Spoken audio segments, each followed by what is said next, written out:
Just thoughts on the Civil War, and you mentioned your respect for Mike Riley a couple of times during the course of the season. How did you kind of get to know him, and what are your thoughts about his coaching staff? I've known Mike since I obviously got in the league.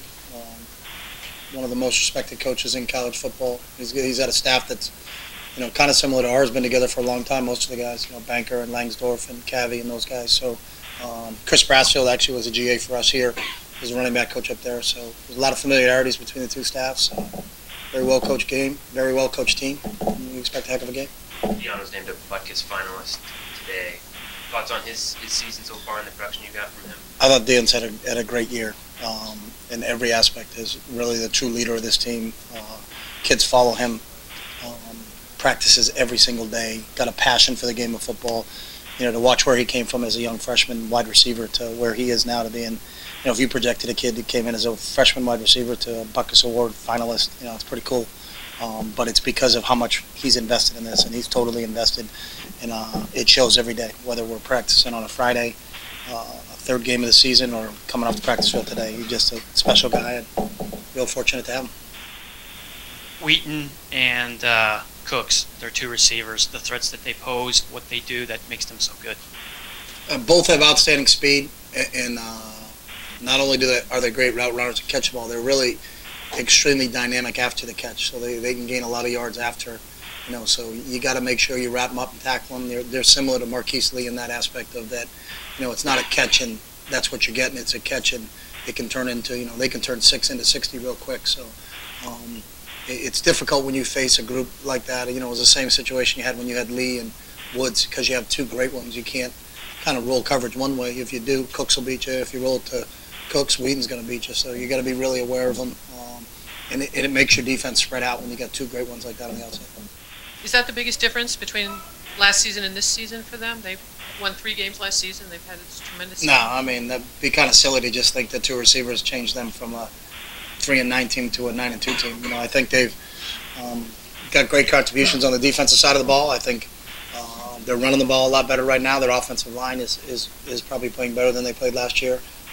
The defense, I don't think, is as banged up as it was a year ago. I think they're a lot healthier than they've been in a long time. So there's a lot of components to why that team has won as many games as they have so far. Jordan.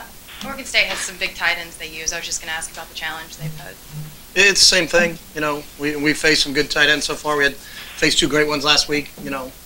Washington has a real good tight end, so that's the one thing they don't have. It's not like you can just say, hey, we take care of Cooks and Wheaton, we're going to be fine. Their tight ends pose a threat, the running backs pose a threat. So it looks like Sean Mannion's back in the form that he was earlier in the season. So it's an offense that's got more than one weapon, and when you have that makes it difficult to defend, because you just can't concentrate on one guy. You briefly mentioned the offensive line for Oregon State. What's made their rush attack? It was almost non-existent last year. What's made it so much better this year?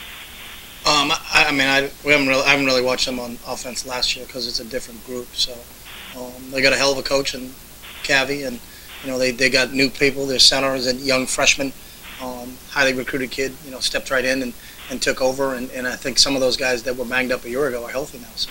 And Sean Mannion's progression from last year to this year. Obviously, he had the hiccup this year with the injury and getting benched, but what kind of progression have you seen from him? It's I thought he was one of the top young kids in the league last year, and was on track to be that again. Was really playing at a high level, and then got hurt.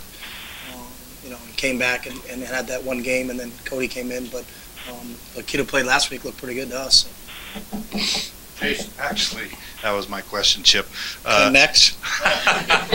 No, I'll ask you to elaborate. The Mannion in the first part of the year, which tore up the first 3 or 4 opponents, and then last week, does it look like the same kid as earlier in the year? And then what do you like about him as a quarterback? Yeah, he looks like the same kid as he did earlier in the year. Got a great command of their offense. Extremely accurate thrower. Doesn't zone in on one kid, and if he's covered, then scramble. He's got a great understanding of his progressions and where he's going. Makes quick decisions. In terms of your running game, Kenyon going from 321 yards to 65 to 66 jumps out.